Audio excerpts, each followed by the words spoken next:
Mike 7, Bravo, Charlie, November. Mike 7 Bravo, Charlie November. Good morning. Good signal. And surprised to hear you this time of the morning, to be honest, Brian. M7BCN 5 and 9 for you. Name is Steve on this side, Northwest Ireland, City of Derry. Over.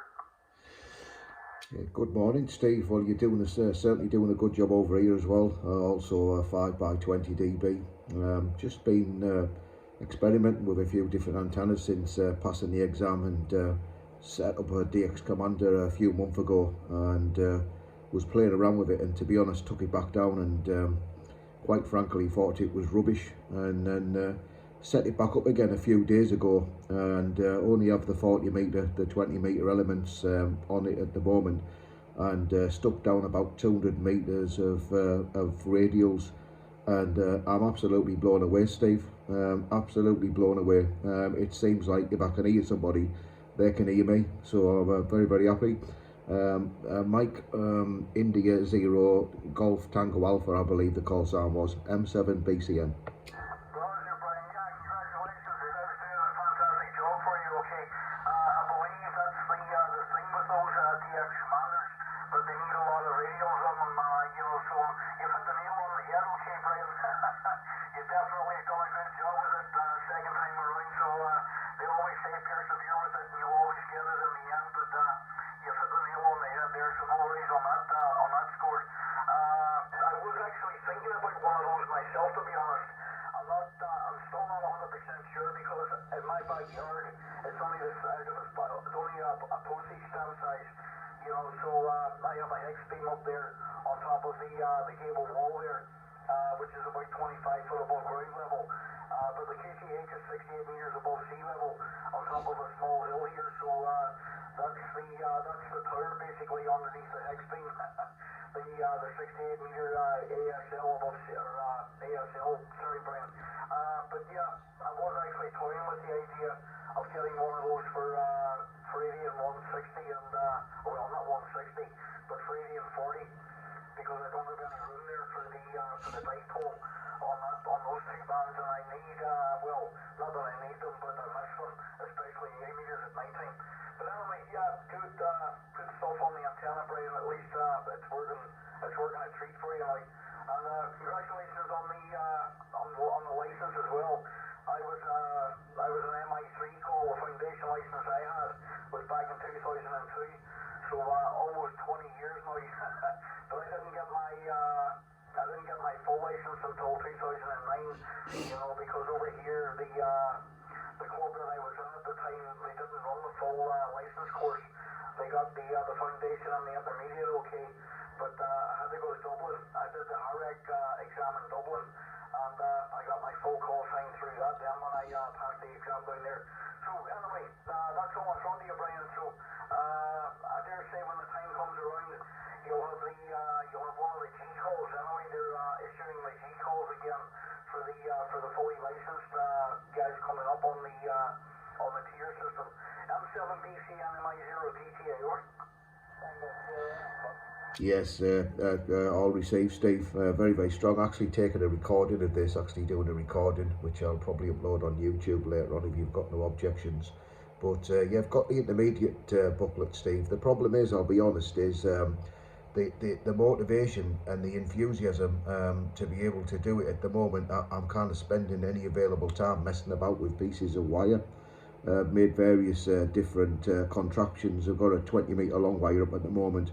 Had a little bit of a play with a G7 FEK. I don't know if you're familiar with the antenna or not, but it's ideal for a small garden, and allows operation, fairly decent operation, I must say, on the 80 meter bands. It's about 24 feet. It's fed with 24 feet of 450 ohm ladder line, and then it has element running one way, which I believe is 38 foot long, and an element running the other way, which is 8 foot long, so about 46 feet long, if memory serves me correctly.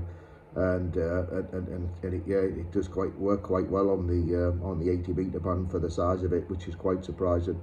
And like I say, this is this just kind of it's a bit of a fraud, this, Steve. It's a DX Commander pole, and it looks like a complete bodge, to be honest. I've got a load of radials on chocolate blocks, sort of lead all over the garden at the minute, and doesn't look the tidiest, but we're going to be getting some work done in the garden in the near future.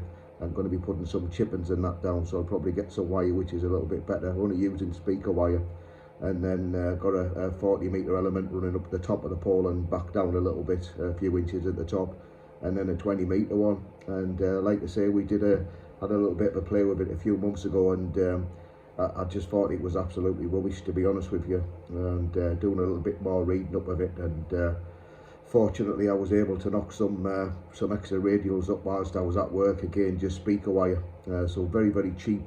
I think the whole job, excluding the pole which was purchased second hand, probably cost me less than £8, Steve.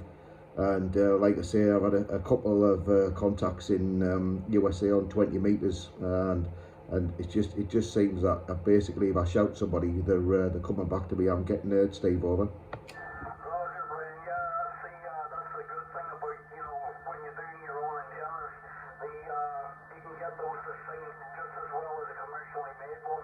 That's going to probably cost you 10 times or 12 times more. You know, I often wonder how they actually get away with charging so much, but you know, I suppose commercially made antennas, they're going to bog the arm on as much as they can for as much profit as they can on them. You know, and yeah, I've killed it myself. You know, I made a G5RV. I bought a G5RV. I bought one of the HX. No, it wasn't. Sorry, I'm trying to remember now which antenna it was. I can't remember now off the top of my head because the guy is very famous for him. It was a dipole, a loaded trap dipole. And I can't remember the name of it now, but yeah, it just goes to show you, you know, you get the calculators and everything are online for them, you know, and you just get the wire, the 14 gauge wire or whatever it is, get everything together, and it costs you pittance compared to what you pay for the shop off one of the dealers. But anyway, Brian, listen, I'm starting to lose your signal. You went straight down from a 5 and 9 down to a 4 and 1, came up to a 5 and 1, 5 and 2, 5 and 3, and then went back down and then back up again. So the band's changing, but hopefully it'll kick in okay. But congratulations on the antenna all the same, Brian. The DX Commander's doing well for you now, so don't worry too much about that. You need to get some more reports just on the other bands now, but across this side, and I dare say, as you say, if you can hear them, you can work them. But the other bands, 17 and that, and whatever other bands are on it, you'll get plenty more good reports on those bands as well.